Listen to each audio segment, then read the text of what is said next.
Tac. Aujourd'hui, donc, on parle de s'aimer sans réserve pour oser briller et faire rayonner son business, son activité. Euh, et ce dont on va parler, c'est comment arriver à se libérer des jugements intérieurs, comment renouer vraiment avec un amour inconditionnel pour soi, et cela en transformant ses ombres en force euh, pour pouvoir vraiment rayonner, enfin oser en fait se libérer de toute peur du jugement. Voilà, donc il y a toute cette approche-là, ça va recouper des choses qu'on a déjà vues parfois, mais c'est un angle différent et qui va vraiment descendre en profondeur. Donc pourquoi l'amour de soi est un ingrédient clé pour une entreprise épanouissante?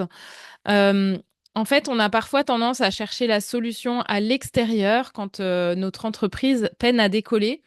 On va chercher la bonne stratégie, les outils parfaits, la meilleure offre, le meilleur client. Mais en fait, si à l'intérieur, il y a un manque d'amour pour nous, on va risquer de stagner malgré nos efforts. Et donc, c'est vraiment par là qu'il faut commencer. Voilà, je le dis parce que j'ai aussi traversé ce chemin et c'est pas encore fini. Et à chaque fois que je constate qu'il y a des choses qui fonctionnent pas, souvent c'est parce que bah, je suis à nouveau dans une phase où je me fais pas pleinement confiance, où j'ai l'impression que je suis pas assez, etc. Donc quand on manque d'amour pour soi, bah, c'est ça. C'est on va se dire je suis pas assez, je ne mérite pas. Je ne mérite pas le succès ou l'abondance, souvent avec des conditions. Je ne mérite pas si je ne suis pas assez parfaite, si je fais pas énormément d'efforts, si je travaille pas assez. Et en fait, c'est ce manque du coup d'amour, ce manque de cette croyance qu'on ne mérite pas, ça va faire comme un voile qui va se mettre entre nous et ce qu'on souhaite créer pour notre vie. Parce que au lieu de rayonner pleinement depuis qui on est, depuis notre essence profonde, pardon, on va chercher constamment l'approbation à l'extérieur. On va chercher à plaire, à éviter le rejet, à correspondre à ce qu'on pense que les autres attendent de nous. Et du coup, ça nous empêche de prendre notre vraie place, ça nous empêche d'être pleinement authentique. En plus, du coup, on n'ose pas se montrer vraiment. Euh, comme l'univers est vibration, on attire ce qu'on ressent. Et quand forcément notre énergie, elle est dans ce sentiment de doute, de jugement envers nous-mêmes, bah, c'est ce qu'on va attirer au final en termes de résultats. Du coup, ce qui est vraiment bien, c'est que l'entrepreneuriat, c'est une incroyable opportunité d'apprendre à s'aimer davantage. C'est un peu un chemin obligé, un chemin initiatique qu'on est un peu obligé de prendre si on veut pouvoir s'épanouir et faire s'épanouir notre entreprise, en fait. Euh, Quand on s'aime vraiment tel que l'on est, on est capable de se montrer authentiquement. Oui, mon chat. Elle va arriver, grand-mère. T'inquiète pas. Tu colories, d'accord? Bah, reste derrière sur le lit, mais il n'y a plus de matelas. Désolée. Quand on ose, voilà, quand on ose vraiment se montrer, enfin, quand on s'aime vraiment suffisamment, on va plus avoir ces peurs qui nous brouillent notre message. On va pouvoir vraiment, bah, simplement affirmer ce qu'on a envie d'affirmer, aligner nos actions, notre énergie et attirer les bonnes opportunités pour nous. Mais du coup, d'où vient cette croyance qu'on ne mérite pas? Donc, on en a déjà parlé dans le live sur les croyances, mais personne ne naît en se sentant indigne ou insuffisant ou non méritant. À la naissance, on est pur amour. Un bébé, il ne doute pas qu'il va mériter tout le soin, tout l'amour, toute l'attention du monde. C'est en grandissant, les expériences, soit les maladresses des adultes, voire les malveillances parfois, enfin, qui viennent pas de nulle part non plus. Et tous les messages qu'on a reçus, ils peuvent brouiller cette évidence. Et enfant, du coup, on tire des conclusions parce qu'on ne sait pas faire autre chose. On tire des conclusions comme si j'ai pas eu ce dont j'avais besoin, c'est que je ne le méritais pas. Si d'autres y ont droit et pas moi, c'est que je dois être défectueuse. Et pour survivre, en fait, un enfant, il est obligé de croire que ses parents sont parfaits d'une certaine façon. Et donc, il va se dire, si mes parents, là, sont en train de m'engueuler, c'est que moi, je ne suis pas parfait. C'est que je l'ai mérité. Et eux, ils sont parfaits. Et en fait, développe ces croyances-là. On apprend à essayer d'être parfaite, de performer, de nous adapter pour recevoir l'amour et l'approbation. Du coup, je vais juste pousser la porte. Ma belle-mère est arrivée. Euh, mais aujourd'hui, ces mécanismes-là, ils nous servent plus, voire même ils nous desservent parce qu'ils nous éloignent de nous-mêmes. Et c'est cette quête-là de perfection perpétuelle qui nous empêche de nous aimer tel que l'on est. En fait, on a quand même grandi, je pense aussi le monde judéo-chrétien hein, qui joue beaucoup avec la notion de bien et de mal. Et il faut absolument chercher à être pur bien, 100% bien. Tout ce qui est mal et honteux, on doit gommer toutes nos facettes moins lumineuses. Sauf que la réalité, c'est que euh, l'humanité, c'est la dualité du bien et du mal.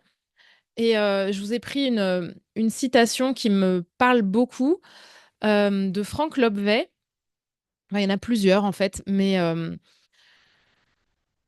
il dit, entre autres, alors je vous mettrai la citation complète, mais il dit, vouloir éviter le mal, c'est vouloir éviter le bien, car l'un ne va pas sans l'autre.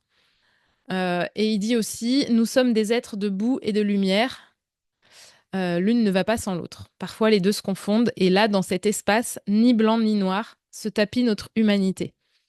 C'est, c'est vraiment se réconcilier avec le fait qu'on pourra jamais être parfait, et du coup, euh, se dire que la première chose à faire, c'est de s'accepter tel que l'on est aujourd'hui. Et ça ne veut pas dire, euh, comment dire, renoncer à améliorer certaines choses. Mais en fait, l'idée n'est pas de s'améliorer avant tout. L'idée, c'est de s'accepter tel que l'on est et l'amélioration, entre guillemets, elle viendra naturellement parce que c'est en s'aimant qu'on est capable d'aimer pleinement les autres, d'arrêter d'être dans le jugement. C'est en se donnant tout ce que l'on mérite, entre guillemets, en se donnant tout, du coup, qu'on est capable de donner à l'extérieur.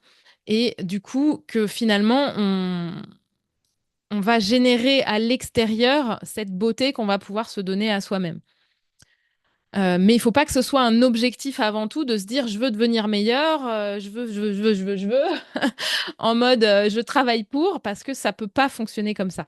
Tout ce qui est lutte contre soi-même ou passage en force, ça ne peut pas fonctionner. Donc, ce que je vous invite à faire, c'est à essayer de vous délester de ces conditionnements passés. Là, ces conditionnements où on a appris à être parfaite pour être aimée.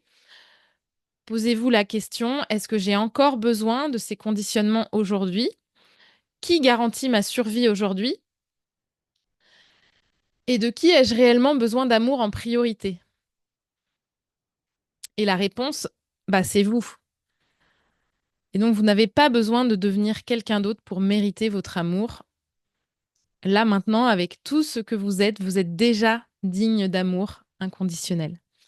Et en fait, pour se dire ça, tout simplement, pensez à vos enfants. Alors, Hélène, tu n'en as pas encore, mais je sais que tu en côtoies très souvent dans ton activité. Euh, les enfants, on est capable de les aimer inconditionnellement, même avec tous leurs défauts, avec tout ce qu'ils nous font subir. Et c'est ce même amour qu'on mérite de se donner. Et quand on est capable d'embrasser toutes les facettes de notre être, même les moins joyeuses, les moins glorieuses, ça va vraiment nous permettre de libérer cette énergie puissante qui nous permet vraiment de devenir créatrice de notre vie parce que on n'est plus en lutte intérieure permanente. Donc, cela étant dit, c'est bien joli tout ça, mais ce qu'on n'aime pas chez nous, ben, c'est pas toujours évident d'arriver à l'apprivoiser. Et là, j'ai envie de vous parler des ombres. Et dans les ombres, il y a deux types d'ombres. Il y a des choses qu'on va appeler les ombres noires, les ombres sombres.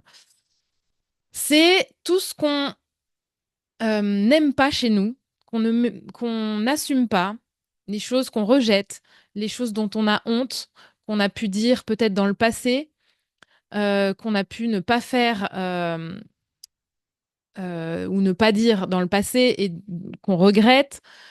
Ben voilà, toutes les facettes qu'on n'aime pas chez nous, encore aujourd'hui, nos comportements, quand on crie, quand on a la flemme, voilà, enfin tout ce qu'on trouve pas honorable, euh, c'est ça qui va nous empêcher de nous aimer pleinement souvent.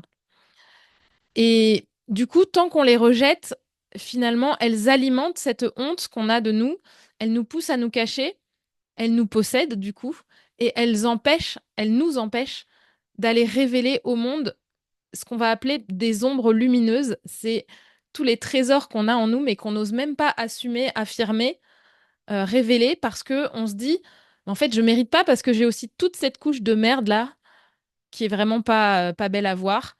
Et donc, bah, je peux pas montrer les belles choses parce que si je montre les belles choses, je vais montrer la merde et je peux pas.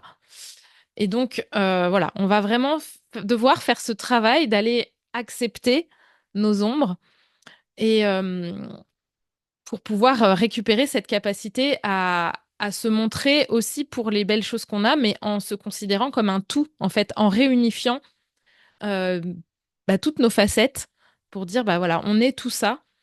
Et, euh, et du coup, bah, la première étape, ça va être d'aller avec courage, avec vulnérabilité, déjà aller reconnaître les choses qu'on n'aime pas chez nous, aller les mettre en lumière pour nous, et petit à petit, les exposer éventuellement aux autres. Euh, Par exemple, c'est vrai que pour donner cet exemple, à une époque, moi, j'étais très, très honteuse d'être boulimique. Et c'est à force de d'oser petit à petit exprimer des choses à ce sujet que j'ai pu vraiment considérer que c'était une part de moi.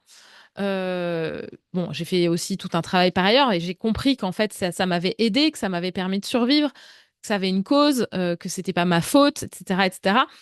Et donc, les deux cumulés font qu'aujourd'hui, je n'ai plus honte d'avoir vécu ça et de pouvoir finalement se réconcilier avec toutes ces parts de nous. Ça, c'est vraiment important. J'ai pris beaucoup de notes pour ce live, donc je regarde où est-ce que j'en suis. Ouais, donc c'est ce que je voulais vous dire. Voilà, on va réprimer du coup en cachant ces parts honteuses, on cache aussi, enfin, on va vraiment enfouir finalement toutes nos pépites. Donc, vous verrez dans le workbook, il y aura pas mal de questions. Mais là, je voulais peut-être vous inviter à réfléchir sur une ou deux, sur ces fameuses ombres noires, celles que vous rejetez. Et la première question, ce serait quelle part de vous vous gêne au point que vous voulez les cacher? Posez différemment, qu'est-ce que vous ne voulez pas que les autres sachent de vous ou à propos de vous? Quelle part de vous vous n'osez pas montrer ou vous juger?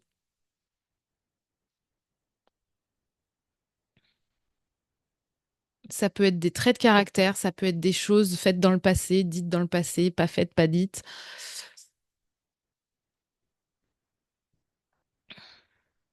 Vous pouvez prendre voilà 2 minutes pour noter une part de vous que vous n'assumez pas totalement.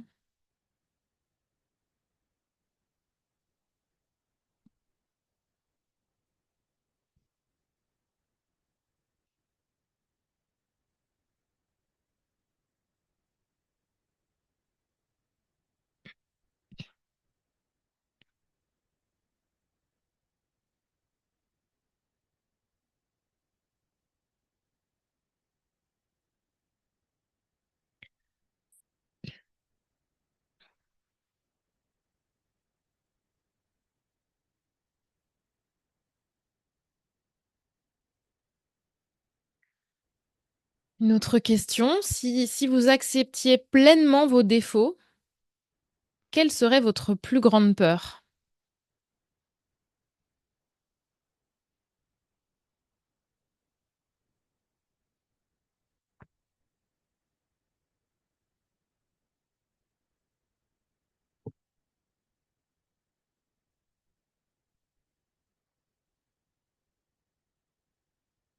Oui, Hélène, tu partages, ça peut dépendre avec qui. Oui, tu peux réfléchir sur un ou deux exemples. Et ça peut être aussi en rapport avec l'entreprise, hein. C'est si tu assumes pleinement qui tu es aujourd'hui, c'est quoi ta plus grande peur? Là, de toute façon, ça va être surtout une invitation à entamer la réflexion. Après, vous allez plonger encore plus profondément avec le workbook. Et après, c'est un travail voilà, qui se fait de conscience quotidienne, en fait, hein, tout simplement.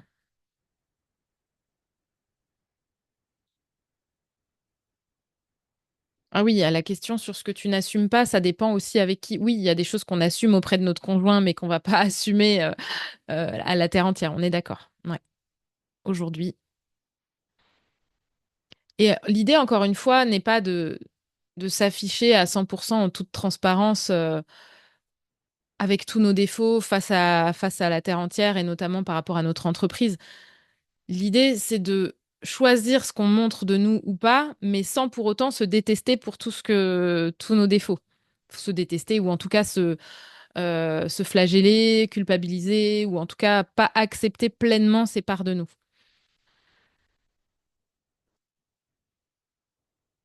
Si vous les acceptiez pleinement, qu'est-ce qui changerait dans votre vie et dans votre entreprise?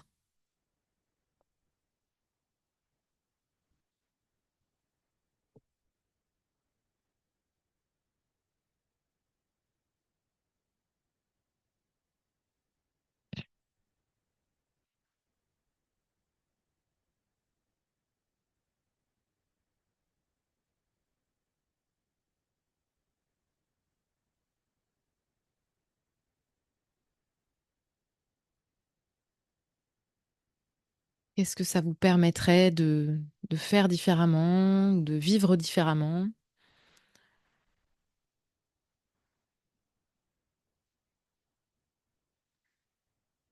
Et pour terminer sur cette partie-là, qu'est-ce que qu'est-ce que vous vous reprochez aujourd'hui et que vous pourriez choisir de regarder avec amour? Là, on peut reprendre tout simplement l'exemple de la boulimie que je vous partageais tout à l'heure, où aujourd'hui, je sais que c'était une façon de survivre, que c'est quelque chose qui m'a aidé à passer des caps, à voilà. Donc finalement, je suis capable de la regarder avec amour.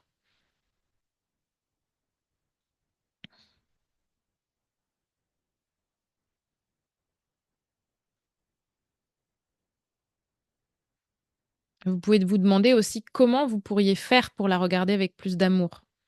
Est-ce qu'il y a besoin d'étapes intermédiaires? Est-ce qu'il y a besoin de chercher la cause, justement, de chercher la ressource qui se cache derrière?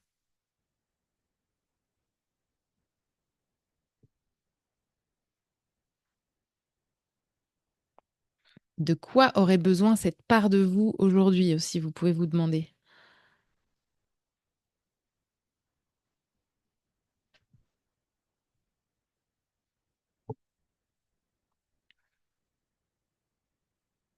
Et comment est-ce que vous pouvez lui apporter ce dont elle a besoin?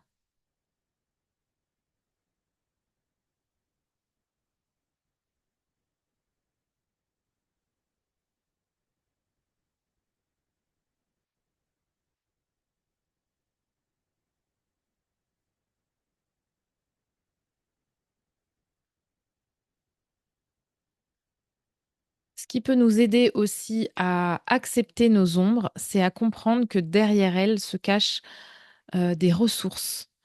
Euh, En fait, derrière chacune des choses dont on a honte, chacune de nos parts cachées, il peut y avoir des apprentissages, il peut y avoir des ressources qu'on a développées pour faire face, comme des qualités d'être. Donc, on peut se demander derrière chaque chose qu'on a listée, qu'on n'accepte pas, qu'on n'assume pas aujourd'hui, c'est quoi la ressource derrière? Si c'est une émotion comme, je sais pas, un côté colérique qu'on n'assume pas, par exemple, eh ben, souvent, quand on est en colère, c'est que on a dépassé nos limites. Donc, on peut se dire que euh, pour, euh, pour certes, on est aujourd'hui colérique, mais ça veut dire que d'une certaine façon, on a une vision très claire de nos limites, même si on se laisse encore submerger par l'émotion. Après, il peut y avoir des personnes, par exemple, qui auront développé de l'humour pour dépasser ce sentiment de colère ou qui auront du coup une énergie de passage à l'action énorme. La colère, c'est vraiment un gros moteur d'action. Donc, on peut apprendre à l'aimer en se disant, bah, aujourd'hui, cette colère, elle montre ma capacité à être claire sur mes limites, sur mes besoins et à passer à l'action. Et puis, en apprenant à l'aimer pour ça, on va pouvoir peut-être apprendre à l'exprimer ensuite différemment. Mais d'abord en passant par cette étape de reconnaître la ressource qui se cache derrière. Euh, après, on peut chercher d'autres exemples. J'en ai pas forcément noté énormément, mais quand on a vécu beaucoup de peur, par exemple, souvent, bah, du coup, on va avoir pardon, développé beaucoup de courage parce que il y a peu de gens quand même qui se laissent totalement figer par la peur. En tout cas, c'est pas votre cas puisque vous êtes passé à l'action, vous avez entrepris, vous avez créé votre activité, etc. Et pour ça, vous avez développé finalement beaucoup de courage. Donc, c'est d'aller se dire, OK, oui, j'ai peur aujourd'hui, ça m'énerve d'avoir encore peur, mais j'ai développé déjà beaucoup de courage et je vais finalement continuer de développer encore ce courage. Donc voilà, en tout cas, derrière chaque chose qu'on cache ou qu'on veut masquer, qu'on n'assume pas, se cache une ressource, euh, un apprentissage. Et ce que je voulais dire aussi, alors je l'avais noté pour plus loin, mais je vais le partager maintenant, c'est aussi de se dire que toutes ces choses-là, un peu plus honteuses, qu'on n'assume pas, une facette de notre comportement, on n'est pas coupable d'être qui on est. Euh, D'une part, parce que juste on est né tel que l'on est, en grande partie. Enfin, il y a une partie qui est innée et on l'a pas choisie. La génétique, elle est là comme elle est, ou l'épigénétique qui date de nos lignées précédentes. Et on n'est pas coupable d'être qui on est. Chaque comportement, chaque facette découle de notre histoire, de nos blessures, de nos mécanismes de survie. Et on fait toujours de notre mieux avec les cartes qu'on a en main à un moment donné. Ça, c'est vraiment quelque chose à retenir absolument. Même quand on a fait de la merde, c'était faire le mieux qu'on pouvait avec qui on était à ce moment-là, avec ce qu'on vivait à ce moment-là. Et au contraire, au lieu de culpabiliser, tout ce qui pourrait nous aider le plus et tout ce qu'on mérite, c'est de se donner cet amour inconditionnel et l'acceptation pleine et entière que l'on mérite. Vraiment lâcher cette quête de perfection qui nous éloigne de nous et oser vraiment juste se donner cet amour pour qui on est pleinement. Donc en acceptant ces ombres sombres qu'on a tendance à rejeter. Maintenant, je vous disais, ça, certainement, vous avez aussi, et enfin je le sais, puisque je travaille avec vous, vous avez aussi plein d'immenses qualités, euh, des facettes de vous qui sont très puissante, très lumineuse et que vous réprimez, que vous n'osez pas. Il peut y avoir cette peur de briller parce que vous vous trouvez pas assez bien par ailleurs, comme je disais tout à l'heure. Et oui, mais si je montre ça, on va me voir vraiment telle que je suis et je suis honteuse, donc ça va pas le faire. Mais ça peut être aussi par peur de réussir derrière, avec les conséquences potentielles de la réussite, les responsabilités qui vont avec, la peur d'avoir trop de travail, la peur de de notre puissance d'une certaine façon. Euh, je vous mettrai aussi dans dans la plateforme le poème pardon, de Marianne Williamson que vous connaissez peut-être, qui commence par Notre peur la plus profonde n'est pas que nous ne soyons pas à la hauteur, notre peur la plus profonde est que nous sommes puissants au-delà de toute limite. C'est notre propre lumière et non notre obscurité qui nous effraie le plus. Donc d'une certaine façon,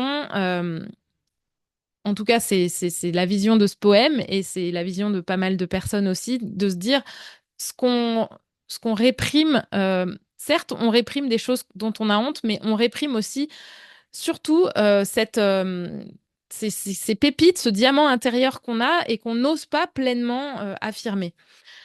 Et là encore, bah, il y aura quelques questions qui vous permettront de descendre un peu plus en profondeur. Mais la première que je voulais vous poser, euh, ce serait qu'est-ce qui vous irrite chez les autres parce que vous ne vous l'autorisez pas?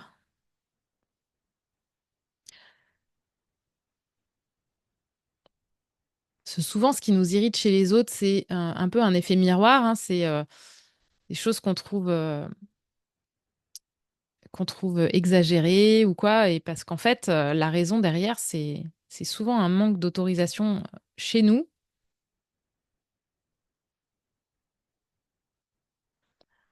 J'ai encore une entrepreneur qui m'a partagé ça hier, où elle m'a dit, j'ai, je suis dans un petit groupe d'entrepreneurs et j'ai demandé conseil pour ma page de vente. Et comme il y en a une, c'est sa spécialité, elle m'a dit, ah bah moi, je vois tout de suite tout ce qui va pas, mais par contre, si tu veux que je te le dise, prends-moi un coaching. J'imagine qu'elle a mis les formes un peu côté commercial. Mais sur le coup, ça l'a activé, ma, ma non-cliente, mais cette personne que j'ai rencontrée à côté de chez moi. Ça l'a activée et après coup, en fait, elle a pris conscience qu'en fait, bah, c'est parce que elle aurait pas osé. Elle ose pas, et c'est ce qui la bloque aujourd'hui dans son activité. Elle ose pas euh, aller justement bah, proposer ses services alors même qu'on lui tend la perche. Et finalement, du coup, ça l'a irritée de se dire, bah, cette personne-là, mais pour qui elle se prend? Elle me propose ses services. Bah oui, mais en fait, elle propose, moi je dispose. Enfin, voilà. Donc je sais pas si ça vous arrive aussi de ce point de vue-là, mais ça peut être tout à fait autre chose. Mais ce qui nous irrite chez les autres peut nous révéler euh, à quel point on ne s'autorise pas à rayonner, à briller, à prendre notre place, à affirmer nos limites, à exprimer nos besoins.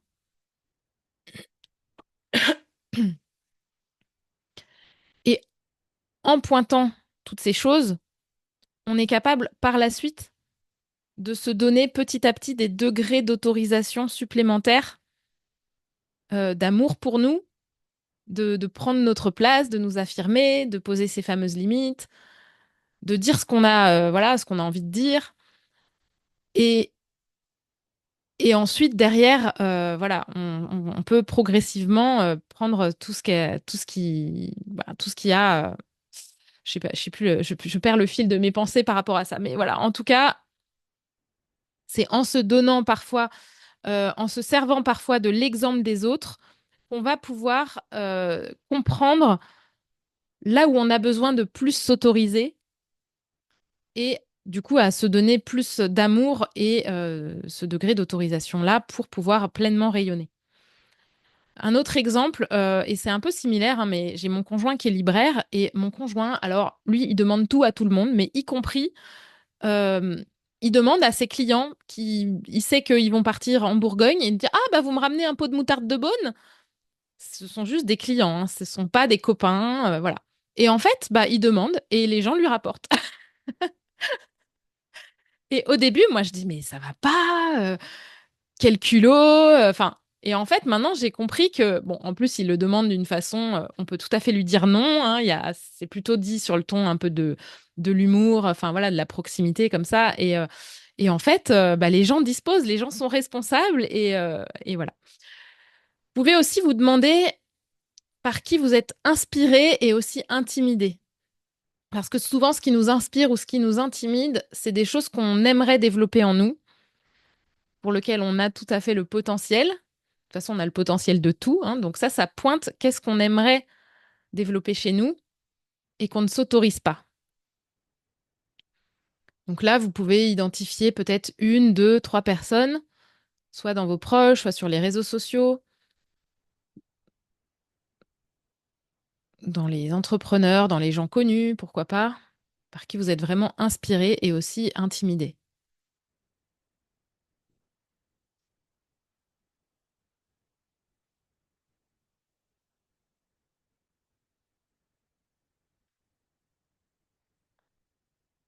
Et après, évidemment, vous pouvez vous demander qu'est-ce qui vous inspire chez cette personne, quelle qualité d'être elle a que vous admirez, quel chemin elle a parcouru que vous auriez envie de parcourir aussi, que vous aimeriez vous autoriser aussi.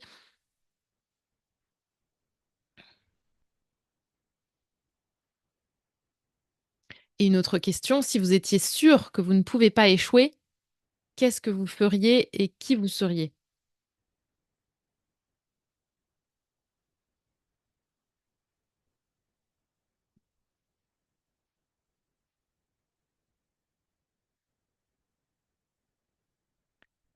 Ces questions-là, elles nous invitent à sortir un peu du mode petite nous, là, et d'aller nous connecter à la grande version de nous, celle qui ose pleinement, celle qui avance.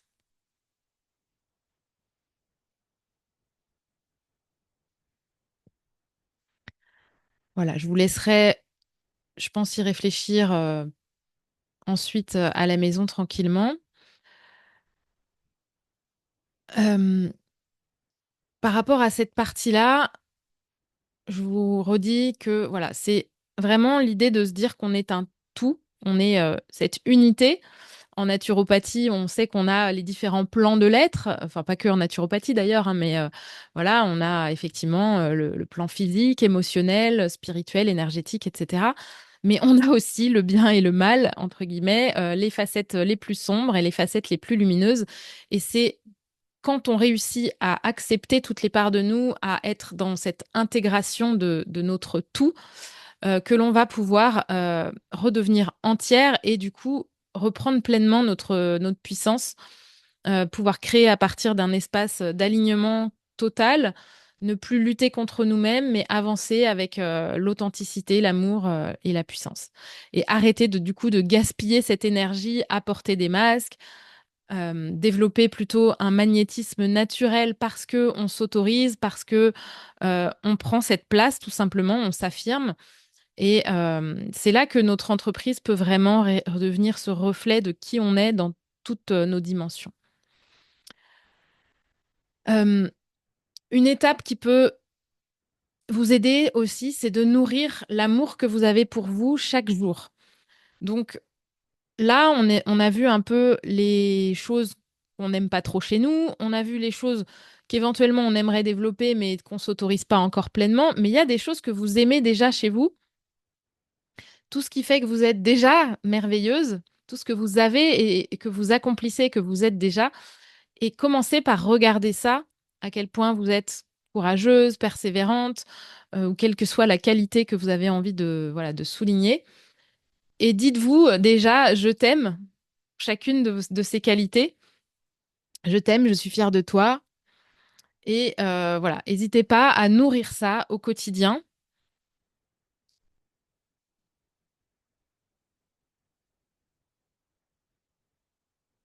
Vous pouvez aussi regarder tout ce que vous faites déjà, tout ce que vous accomplissez au quotidien et reconnaître finalement à quel point vous avez déjà une détermination, une énergie et souligner, enfin célébrer en fait chaque chose, comme je vous le disais, je pense dans un précédent module, cette espèce de carnet de fierté qu'on peut tenir aussi, c'est un petit peu cette idée-là de se dire, voilà, j'ai déjà quand même tout ça.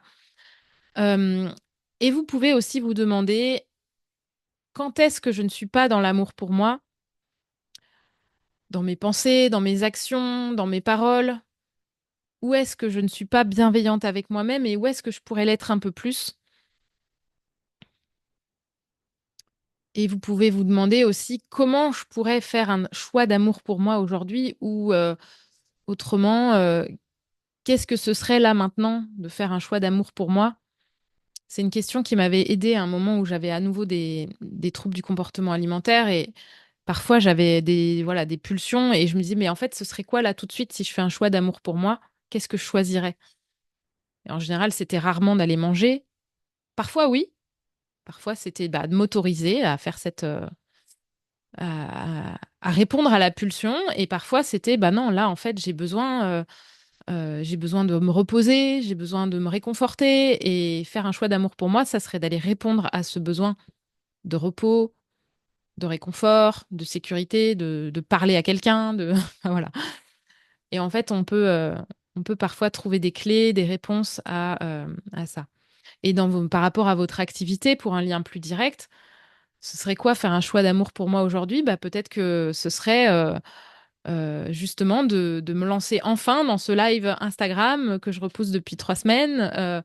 Ce serait peut-être oser poser ma limite avec ce client qui vient m'envahir pour la 5e fois de la semaine avec un SMS. Ce serait, enfin voilà, toutes ces choses que parfois on ne fait pas parce qu'on n'ose pas, parce qu'on ne s'autorise pas, et voilà, et qu'on pourrait en fait le faire par amour pour nous, tout simplement. Donc rappelez-vous, vous êtes assez avec tout ce que vous êtes, ombre et lumière incluses. Personne sur cette terre n'est parfait, même le Dalai Lama, même le pape, même l'abbé Pierre. Voilà, pour donner des exemples. Donc, tout le monde, parfois, on a des visions idéalisées de certaines personnes. Et voilà, si on peut revenir sur l'abbé Pierre, par exemple, peut-être qu'à une époque, les gens croyaient qu'il était parfait, il avait fait que du bien pour l'humanité, etc.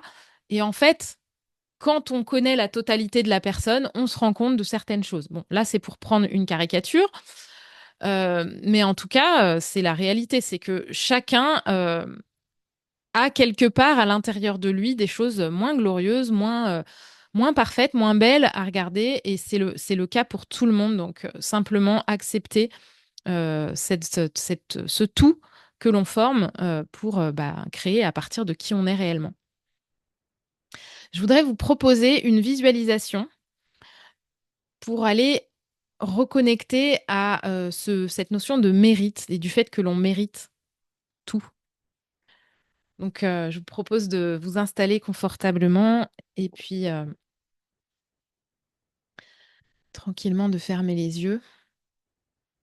Je vois que ça mouche dans tous les coins.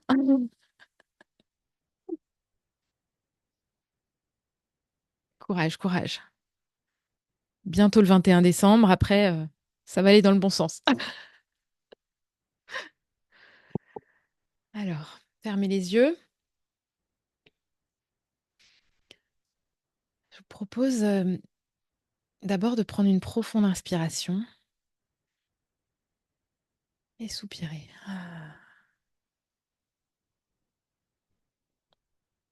Peut-être une deuxième. Ah.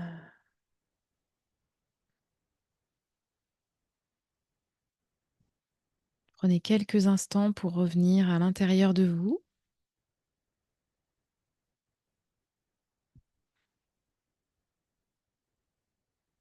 Peut-être en vous portant votre attention sur votre respiration ou sur vos points d'appui, selon ce qui est plus facile pour vous.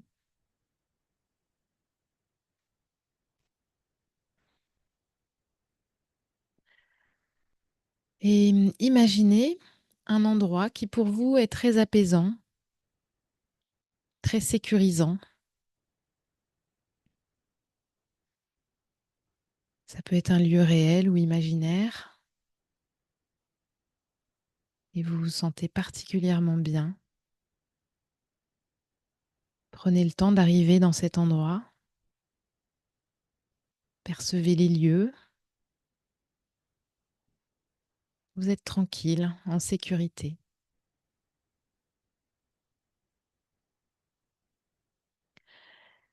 Et vous allez imaginer ou visualiser devant vous que vient apparaître une image de vous, nourrisson, de quelques mois à peine. Vous êtes un bébé. Vous le regardez, ce bébé. Demandez-vous si elle mérite d'être heureuse. Demandez-vous si elle mérite de recevoir de l'amour. Demandez-vous si elle mérite de recevoir tout ce qu'elle veut.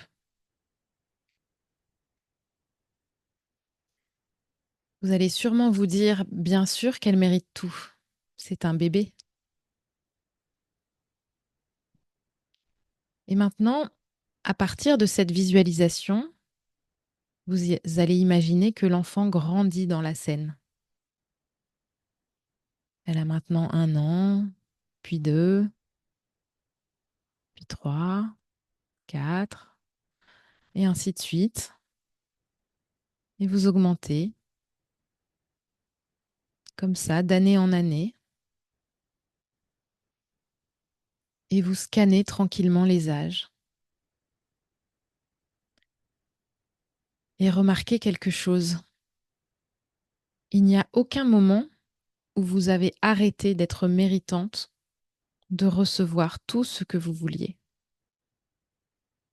Il n'y a pas une ligne rouge qui dit « Avant, c'était une enfant qui méritait, maintenant, c'est une adulte, elle ne mérite plus. » Mais pourtant, il y a une part de vous qui pense que vous n'êtes plus aussi méritante. Peut-être qu'il s'est passé des choses à l'extérieur, ou peut-être parce que vous avez eu des échecs. Peut-être aussi que vous l'avez interprété face aux réactions des autres autour de vous et vous avez tiré des conclusions à propos de votre valeur. Respirez. Regardez toutes les versions de vous passées, toutes les années, et imaginez-les en cercle. Vous allez leur prendre la main, les regarder dans les yeux, une à une, avec beaucoup d'amour, et leur dire, et je vous propose de répéter à haute voix si vous souhaitez, et vous pouvez changer les mots si c'est plus juste pour vous. Je vous vois. Vous n'avez pas besoin d'être parfaite. Vous pouvez essayer, rater des choses, réessayer encore. Vous pouvez prendre le temps de vous découvrir. Vous pouvez vous amuser et profiter. Je suis là pour vous. Je suis à vos côtés et je vous aime comme vous êtes.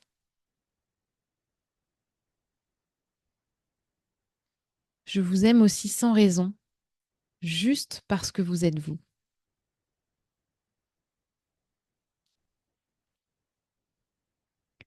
Et j'aime particulièrement que vous soyez, et là vous pouvez ajouter toutes les qualités que vous voulez, audacieuse, créative, parce que vous sortez du cadre,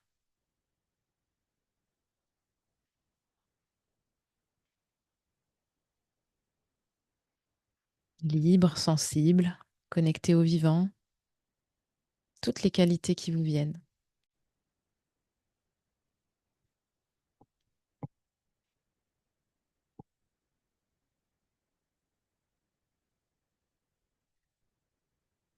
S'il y a des versions de vous plus à fleur de peau que d'autres, faites-leur un gros câlin.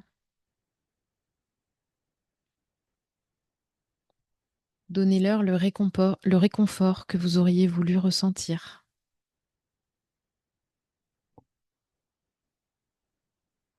Demandez-leur si elles ont besoin de quelque chose et donnez-leur dans votre imagination.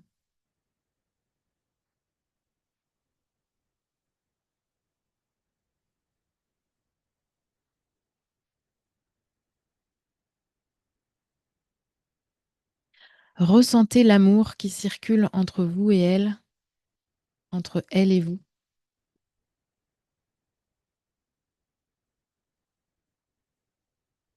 Et quand vous êtes prête, vous pouvez laisser vos versions de vous passées vivre leur vie, profiter, jouer, s'amuser, vivre des vies d'enfants en les sachant en sécurité, toujours connectés avec vous et que vous pouvez leur rendre visite à chaque instant.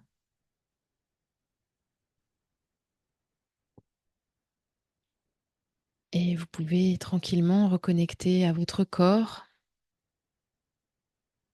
et au présent. Peut-être prendre une respiration plus profonde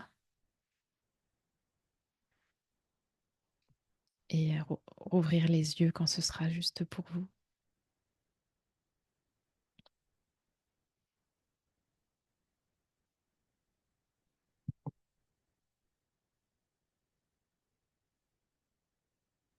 Comment vous vous sentez?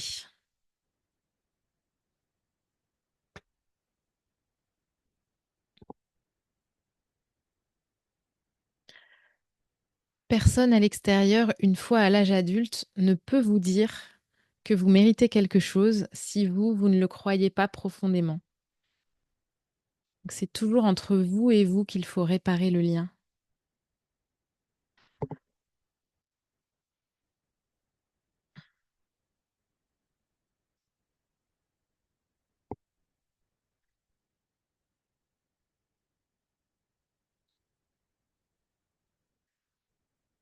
Tout en restant dans l'énergie de cette visualisation, vous pouvez vous demander qu'est-ce que vous allez en faire de cette vibration que vous ressentez à l'intérieur de vous.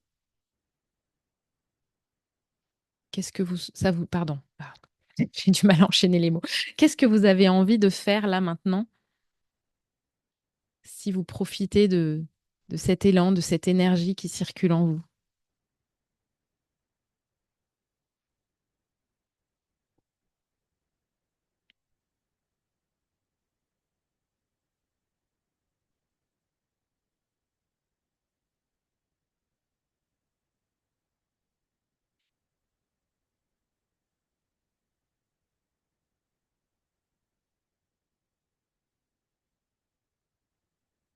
Et concrètement, comment vous l'ancrez dans la matière?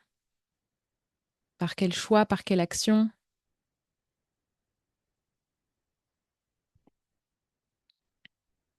Ou quelles actions?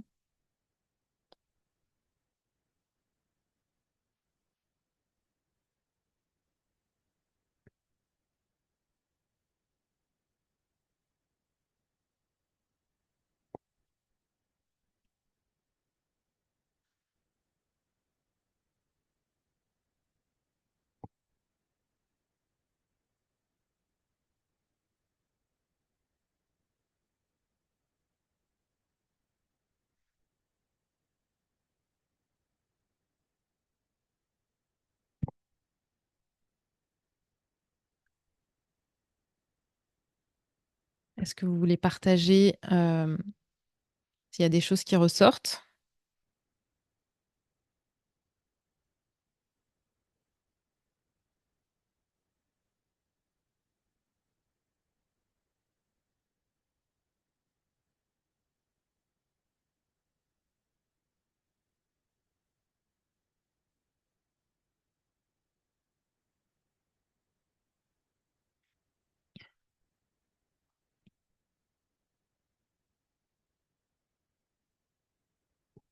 Être plus vigilante à me parler de façon bienveillante. Oui, le discours intérieur, on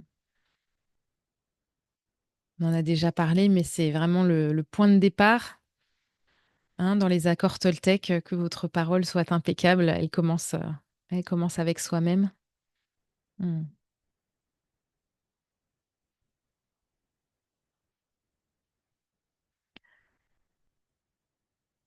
Je ne sais pas dans quelle situation ça se manifeste que tu ne te parles pas toujours de façon bienveillante, mais effectivement, dans ces moments-là, euh, peut-être repenser à cette notion de comment tu pourrais t'aimer un peu plus à ce moment-là, en étant soutenante avec toi-même et en étant positive au lieu d'être peut-être dans la flagellation ou voilà, dans la négativité. Et passer plus de temps avec chaque version de moi en refaisant la visualisation, ouais, effectivement. Ça peut être intéressant.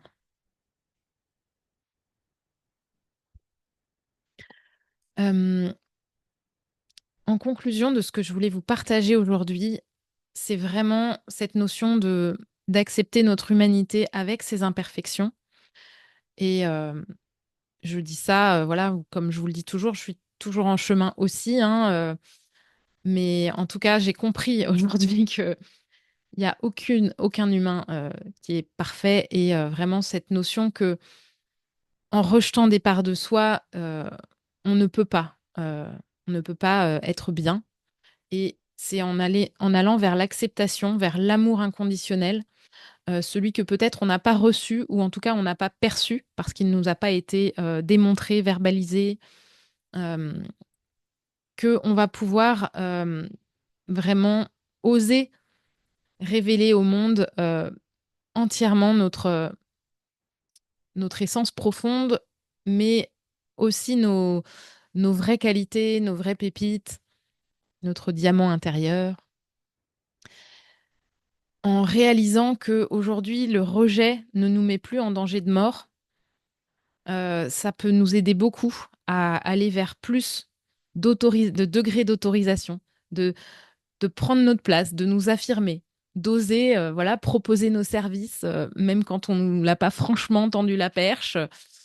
En fait, si on a un non, si on a un rejet, c'est pas grave. C'est pas parce qu'on ne nous aime pas, c'est pas parce qu'on ne mérite pas. Ça remet pas en question notre valeur et on ne va pas en mourir.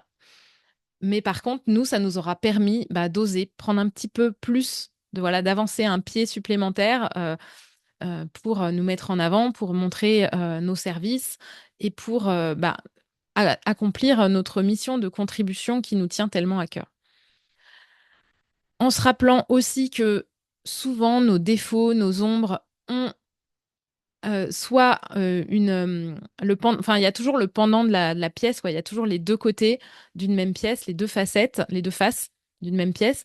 Donc, un défaut a en général une qualité ou une ressource derrière. Et ça peut nous aider à vraiment mieux les accepter et à toujours choisir l'amour, non pas pour être parfaite, mais pour être nous-mêmes. Voilà pour ce live. J'avais peur que ce soit très long, du coup, je suis passée vite sur les questions. Au final, j'ai rattrapé mon retard du début. N'hésitez pas à ouvrir vos micros si vous souhaitez me dire peut-être déjà comment vous vous sentez, avec quoi vous repartez aujourd'hui, ou dans le chat hein, si vous préférez. Mais oui, Hélène, c'est pas toujours facile de trouver le côté positif et la ressource. Ça peut être intéressant de le faire parfois avec d'autres personnes, de le faire en séance individuelle, pourquoi pas.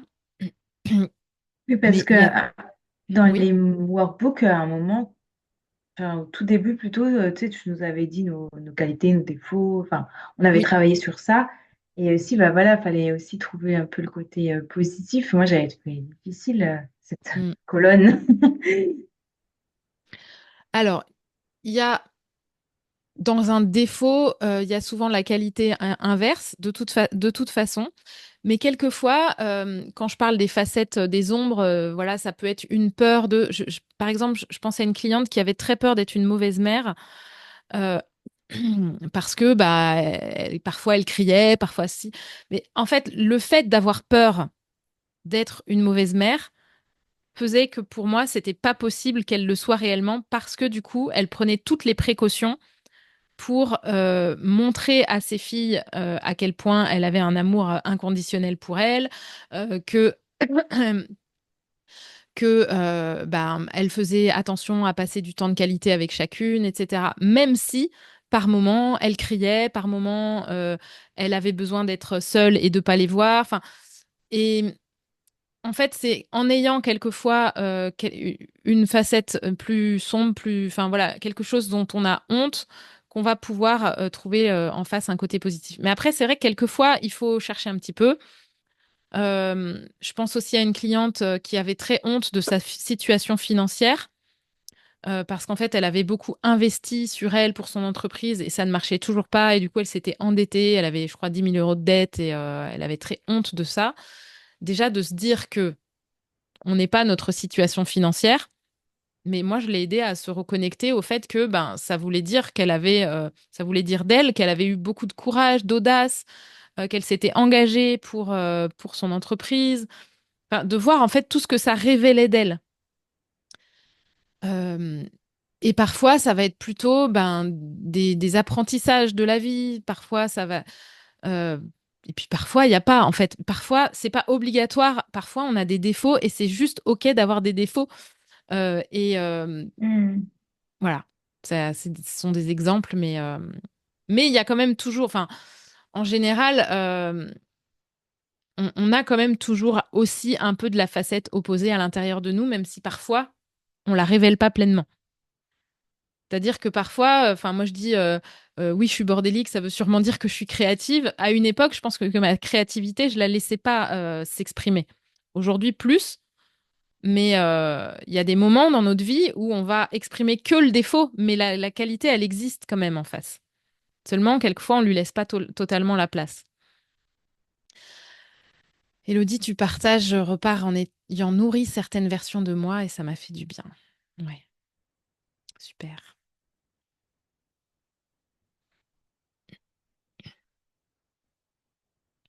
Ancha, est-ce que tu as envie de partager quelque chose? Non. Ok, ça marche. Ben, en tout cas, merci pour votre patience tout à l'heure. Merci de m'avoir rappelé. Je crois que j'ai un peu besoin de dormir. Je voulais absolument maintenir le live parce que voilà, je sais qu'après le timing s'enchaîne, mais du coup, j'ai bugué. Je vous embrasse. Passez une belle journée. Le workbook est pas tout à fait prêt, donc je vous mets ça en ligne dès que possible. Et en tout cas, le replay sera en ligne tout à l'heure. Et voilà. Et je reste à votre écoute. Bonne journée. Du coup, Amélie, on est d'accord Oui. que c'est toujours 9h30.